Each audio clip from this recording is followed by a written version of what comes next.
Now, scores of freshers at the University of Ghana and their parents were stranded on campus today after they failed to secure accommodation ahead of reopening. The students, some of whom arrived as early as 5 a.m., are accusing the university management of hoarding the rooms in what is only worsening the age-old accommodation problem in the school.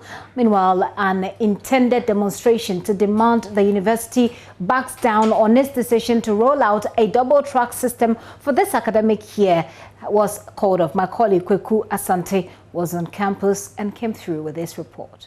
3, 2, 1, let's go. The University of Ghana is set to reopen for the upcoming academic year on Monday, when level 100s and level 400s will be coming within the week to start the academic year. This is because of the coronavirus and the kind of challenges that is associated with gathering a number of people on campus. And so the University of Ghana is dividing the student body.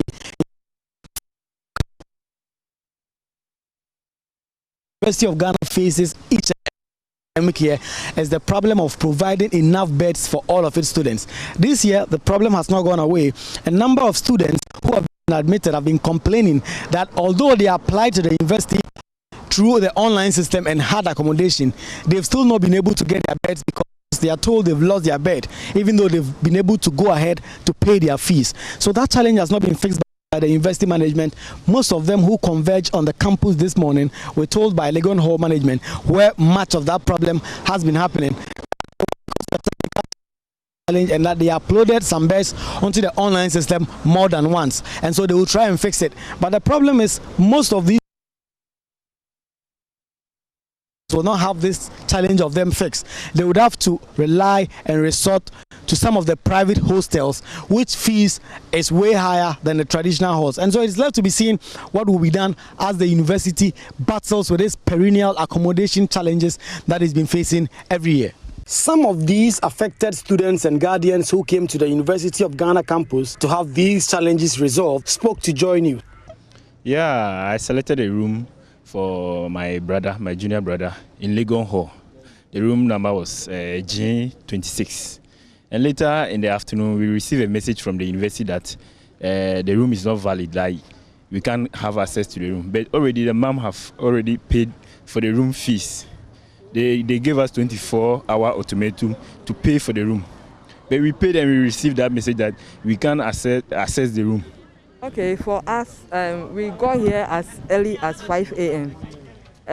We didn't have any information that the accommodation portal was open. For us, we came here to make inquiries, only to be told they opened the portal around 12 a.m., which means they are preventing other people from getting access to the accommodation. So those who were able to get to the portal, right now they said there is a problem, they've gotten an issue, so they should hold on. It is being rectified. That is why we are all sitting down, waiting for the in charge.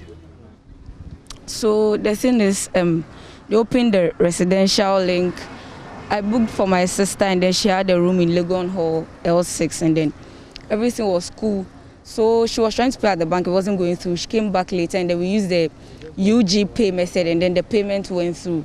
Later they sent a message that the room was not supposed to be selectable and a whole lot. And so we decided, since yesterday was a holiday, we decided to come today to check up on all what is happening and all that. And meanwhile, a planned demonstration by a group of students of the university calling themselves Concerned Students of the University of Ghana was cancelled after the Vice-Chancellor, Professor Ebenezer Odro-Wusu, met student leaders. These students are aggrieved by the university's decision to roll out a double-track system for the upcoming academic year to limit the risk of a potential spread of the coronavirus disease. Some of these students who were in the meeting spoke with us. The issues that the SRC proposed was that they needed an extension of 3 weeks to be added to the 9 weeks that was proposed. Yes. So actually, I am part of the people who were against the 6 weeks. So I wanted to know what is going on and then communicate to my people whether to continue with the demonstration or not.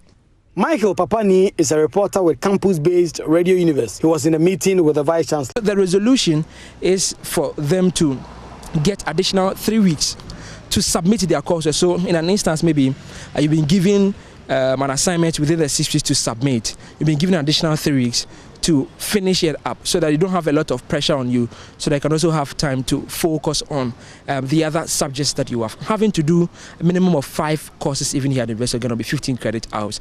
Meeting at least twice a week or once a week. It's not an easy thing. So management thought it wise that, well, then it should be the resolution. But Kwekwasante filed that report. Now, Samson Tagbo is a former SRC PRO, also now an aspiring president of the student union. He's joining me via Zoom. Samson, thank you very much for your time. Good afternoon.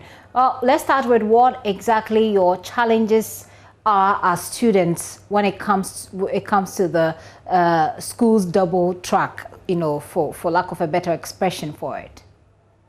Well, thank you for having me, and good afternoon to your cherished viewers and listeners alike. I think that the university is trying their maximum best to provide the best solution there is in order to accommodate the numbers that are going to start the 2020 and 2021 academic year. However, the proposition of the double track, to me, is not bad in its entirety. But I think that we can do better than the double track because when you look at the course structure of some departments and some of the courses, chances are that they might not be able fully understand the content of the course load within the 6-week duration. For example, when you take a course like the engineering sciences, you take like the medicine, you take like the actuarial sciences and the other ones that are there, truth is that we need enough time for them to be able to finish the course content. But if the reality is that we are going back to school on the assumption of double track, then I would suggest that the management of the university reduce the course structure, the course content and what have you, but without necessarily compromising the end result of the academic year. So for me, I think that we can actually do this if we broaden the consultation. I am not saying that the student leaders' opinion should be taken as the final opinion of the university, but it will shape the thinking of the university management in coming out with a very final solution that will inure to the benefit of everybody. Because the numbers that are coming in this academic year is mind-boggling. The level 100 are double, and the level 400 are coming, and it will assume as if we are in a normal time of level 100 up to 400 being in school at the same time. So we still can do more with the double track, if you ask me, in my honest opinion. So it's not like you necessarily oppose it. You are just not in favor of the number of days or weeks allocated to the different tracks. Well, education is imperative, and I don't think that I have the moral justification to deny anybody who's been given admission to come and study with the University of Ghana. So if the conversation is that, look, there is COVID, we are not in normal times, and for that matter, let us restructure to adopt a new system that could accommodate the numbers and yet respecting the COVID protocols, I should be up for that. But what I'm saying is that we can go beyond that. Because if you look at a course like medical science and engineering and actuarial science and what have you, the course content of these aforementioned courses are that huge that we cannot cover within 6 weeks. If we intend to cover this course content within 6 weeks, what it means is that we are going to compromise hugely on quality and just pass students through the system, and that is not what we are looking for in terms of higher education. And so I am for the double track, but we can add a number of weeks to make it conducive for everybody to be able to understand what is being taught and learn at the end of the day. So that is my point. And also the university is making an argument that if this is done, the double track is done, it will give room for every student who will be coming per any of the modules to have access to accommodation. And I beg to differ, because at the end of the day, we made a clear proposition in 2018, 2019, even in 2020, that look, the accommodation deficit on campus is not the one that can be eradicated within the shortest possible time, but there are other ventures we can put in place to address the immediate effect it has on students. And today, as we speak, the earlier report suggests that in Legon Hall, room L6 is given to over 26 female students, and room G26 is equally given to over 48 male students. What it means is that we are still back to the problem we've been talking about. And so I think the double track is in place, but we can increase you can add some weeks to the already proposed 6 weeks. Let's do 10 weeks. 10 weeks is not bad. Then we also look at how we can solve the accommodation issue. So for me, genuinely, I think these are my take on the issue, if you ask me. Let's touch briefly again on the issue about the accommodation. To what extent are students, like yourself, involved in the conversation as to the allocation of rooms and, how the processes are? Because it looks like people have paid, or so they say, they have paid ahead of time, but they can't have access to rooms. Well, I think that the issue of accommodation is a very huge conversation we need to be frank on. We need to be very open. The university must understand that we are all concerned. Look, in 2018, we wrote an official petition to the university management detailing the crisis at the very base of the university, because we as students are suffering the heat. Maybe they take managerial decisions at the echelon of leadership, but when it trickles down to effective implementation, it affects we at the very base level of it. So we told them in that petition that, look, there is the need for us to restructure and put up more accommodation in order to cater for the ensuing 2020 and 2021 academic year. We wrote to the government of Ghana, we wrote to NCT, we wrote to the management or what have you. So what we have right now is an accommodation deficit of 66%. Every year that students are admitted, we have an accommodation deficit of around 66%. And if you are going to do double track as we have it today in our competition, what it means is that we can just divide the 66% by 2 and focus that, look, we are going to have 33% accommodation deficit. And the reality is that we are seeing the manifestation even right from the word-go, because as I indicated, students have already paid for rooms they have newly acquired online when the portal was open, but when they got to school to now physically access the rooms, they've been told that, look, you have 1, 2, 3, 4, 5 people occupying the same room, so you go back. You are going to rectify the situation. Imagine somebody coming all the way from my village in the Volta region or perhaps from the northern region, and all of a sudden you are saying that although you have paid for this accommodation, you have genuinely acquired it, you cannot be allowed to go into it because more than 1, 2 people are, legally occupying this place. What is the person going to do? We are back to the same old story. So the university must understand the need to begin putting up structures. It is important. It is very important.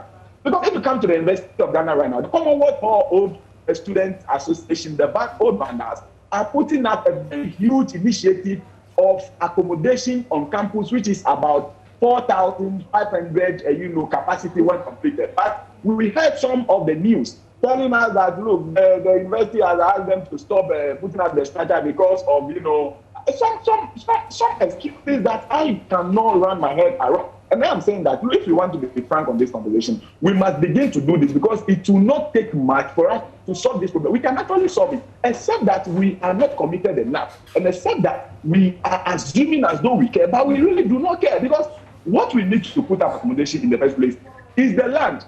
Do we have land as a university? We have land in abundance. In fact, we are even giving some of our land to others. And I am mentioning some of those institutions. So if we have the land, which is the primary requirement, there are thousands and ones of investors outside there, including government and other, governmental institutions that we can actually move to and discuss with them how they can put up this infrastructure to cater for accommodation. Because at the end of the day, students are coming to pay, and no matter what, you are going to get your revenue to draw down on whatsoever cost you have incurred in putting up the building. And because this is a very lucrative venture, everybody who is a business person would love to go into, and we are saying that let's allow the system to go. We should allow the Commonwealth to continue with their next project, which is estimated to take care of over 4,500 students. You can imagine, we have another uncompleted project at Samba Hall. When completed, it's around 3,000 and what have you. If we put up 3 or 4 of these, monuments, I mean, we should be able to cater for accommodation, and that is what we are calling for. But many a times when we make these passionate calls, it appears as if we just have a voice, but final implementers, who are the final authorities, do not really care about what we are talking about. Because look, if a lecturer could make an argument that putting up a Commonwealth Hall and next project would cause a lot of noise, they cannot control the noise, they cannot say how the feelings of these students will be controlled, and the building is going to, rubbish the beauty of the compound, then for me, I don't know what to say again. Because you sleep in your room comfortably without thinking about the village boy who's been admitted from the Volta region, without thinking about the village boy who's been admitted from the northern region. And we are talking about catering for them, giving them holistic tertiary education, not just giving them admission. When they have applied for your school and you have given them admission, you have seen their biodata, you know that they are coming from the North region. Were you expecting them to come to So there should have been some arrangement of sorts for them.